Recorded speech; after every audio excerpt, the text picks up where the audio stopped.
बाबा जन कल्याण समिति द्वारा आयोजित गौ कथा में पंडित लक्ष्मी नारायण मिश्रा जी ने गौ कथा में गाय माता की रक्षा और माता पिता के सम्मान का दिया संदेश। आपको और हमें गौ माता की सेवा से मिल जाएंगे। आपको कहीं भटकने की आवश्यकता नहीं, केवल एक गौ माता की सेवा करनी है,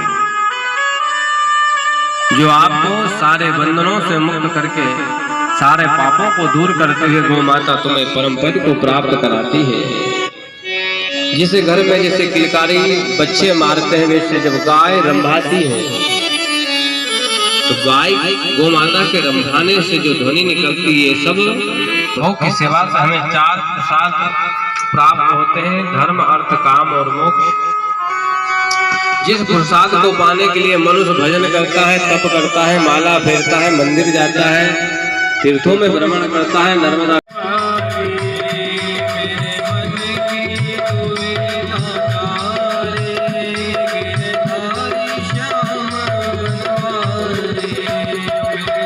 मंडीदीप का ये 40 ब्लॉक एरिया है। पत्थर वाले बाबा का ये स्थान है और पत्थर वाले बाबा के स्थान के इस प्रांगण में गौ कथा चल रही है। 23 तारीख से निरंतर पंडित लक्ष्मी नारायण जी मिश्रा जी के श्रीमुख से धेनु मानस पुराण गौ कथा का यहाँ पर रसपान बरस रहा है और हमारे औद्योगिक नगरी मंडीदीप में पहली बार ये गौ कथा का आयोजन हुआ है और पंडित जी हमारे बीच में उपस्थित है। मैं पंडित जी से जानना चाहूँगा कि धेनु मानस पुराण गौ कथा और बाकी कथाओं से हटकर ये आपने विषय को जो चुना है, ये विषय इस प्रकार का विषय ही आपने क्यों चुना? आदरणीय गुरुदेव, पहले आप थोड़ा सा अपना परिचय दें। जी, जय गौ माता की, सनातन धर्म की जय। हम हरदा जिले माँ नर्मदा के तट पर निवास करते हैं और इस धेनु मानस पुराण का यही हमारा उद्देश्य था कि जिस प्रकार से सनातन धर्म में गौ माता को माँ के रूप में पूजा जाता है और इस समय जो गौ माता की दुर्दशा हो रही है और जिस तरह से हिंदू धर्म में गौ माता को लोग थोड़ा थोड़ा घटते हुए जा रहे हैं, गौ माता की दुर्दशा हो रही है, लोग अपने घर पाल कर एवं गौ माता का दूध ग्रहण करने के पश्चात कूड़ा कचरे पे छोड़ देते हैं। गौ माता का इसी उद्देश्य से इस गौ पुराण हमारे संत श्री राधे श्याम जी महाराज के द्वारा ये हमने निर्णय लिया है कि जन जन में गौ माता की सेवा हो, सनातन धर्म को बढ़ाएं, जिसके लिए भगवान स्वयं राम, स्वयं भगवान कृष्ण इस धरती पर आकर जिन्होंने स्वयं अपने नंगे पैर चलकर गौ माता की सेवा करी, उसी मार्गदर्शन पर आज हम अपने सनातन धर्म को बढ़ावा देते हुए और गौ माता की सेवा के लिए हर आदमी को उत्तेजित कर रहे हैं कि हर घर में एक गौ माता हो और गौ माता की हर घर में सेवा हो, जिससे हमारा गुरुजी ये कब से हमने शुरुआत की है?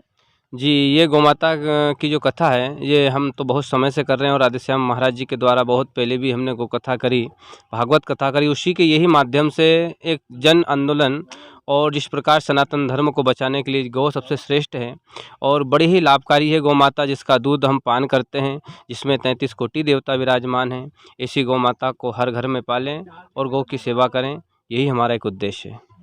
गुरुदेव, ये कथा के लिए जैसे हम कराना चाहें या कहीं और भी कराना चाहें तो आपको किस प्रकार से आपसे संपर्क करेंगे, थोड़ा सा आप बताएं और क्या उनको व्यवस्था करनी होगी? जी, जिस प्रकार से ये धेनु मानस पुराण का आयोजन किया जा रहा है, जैसे जो राष्ट्रीय संत श्री गोपाल मणि जी द्वारा उनका भी एक ही ये कार्यक्रम चल रहा है धेनु मानस पुराण का, उसी के अंतर्गत जिस प्रकार से भागवत कथा, राम कथा, शिव पुराण होती है, उसी प्रकार 5 दिवसीय 5 दिनों की ये धेनु मानस पुराण होती है और इसके लिए जिस प्रकार से कथा का आयोजन किया जाता है उसी प्रकार पंडाल वगैरह बनकर शोभा यात्रा के द्वारा गौ माता की भक्ति का गुणानुवाद गाया जाता है। बहुत बहुत धन्यवाद गुरुदेव, आपका प्रणाम। इस कथा के बारे में आप क्या संदेश देना चाहेंगे और आपके मन में इस प्रकार का विचार क्यों आया कि हम गौ कथा और धेनु मानस पुराण ही कराएं? जय श्री राम। इस कथा का विचार मेरे मन में कई दिनों से चल रहा था। मैं देखता रहता कि गौ माता की क्या दुर्दशा हो रही है। कोई गौ माता पे चर्चाएं तो करते हैं लेकिन उसको जानते नहीं हैं।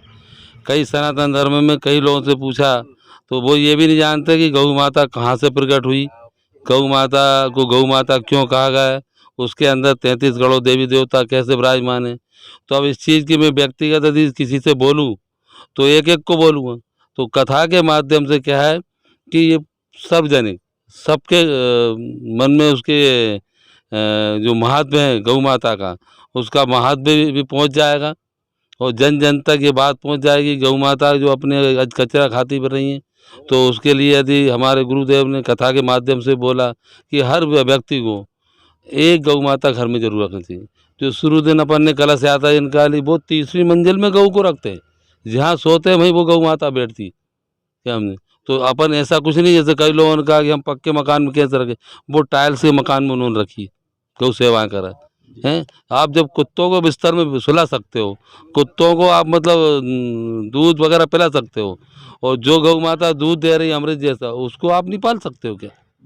तो प्रत्येक को गौ माता पालना चाहिए। ये कथा के माध्यम से प्रचार प्रसार। बहुत बहुत धन्यवाद गुरुदेव आपका। आपने जिस विचार को जिस उद्देश्य के साथ में रखा है कि किस प्रकार से लोग जो है आज का जो माहौल जो कल्चर बदलता जा रहा है, कुत्ते को बिस्तर में सुला सकते हैं लेकिन गौ माता को नहीं पालते, गौ माता कचरा खाती फिर रही है।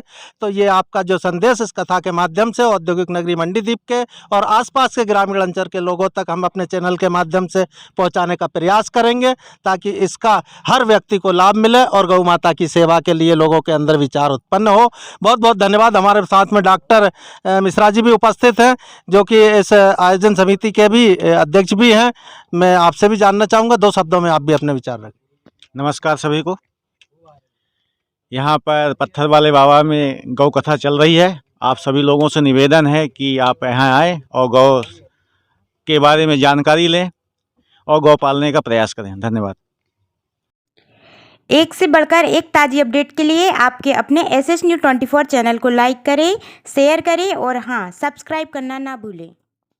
क्या आप एक यूट्यूबर हैं? क्या आप चाहते हैं शासन से गाइडलाइन? क्या आप चाहते हैं वैधानिक तरीके से YouTube चैनल को मिले मान्यता?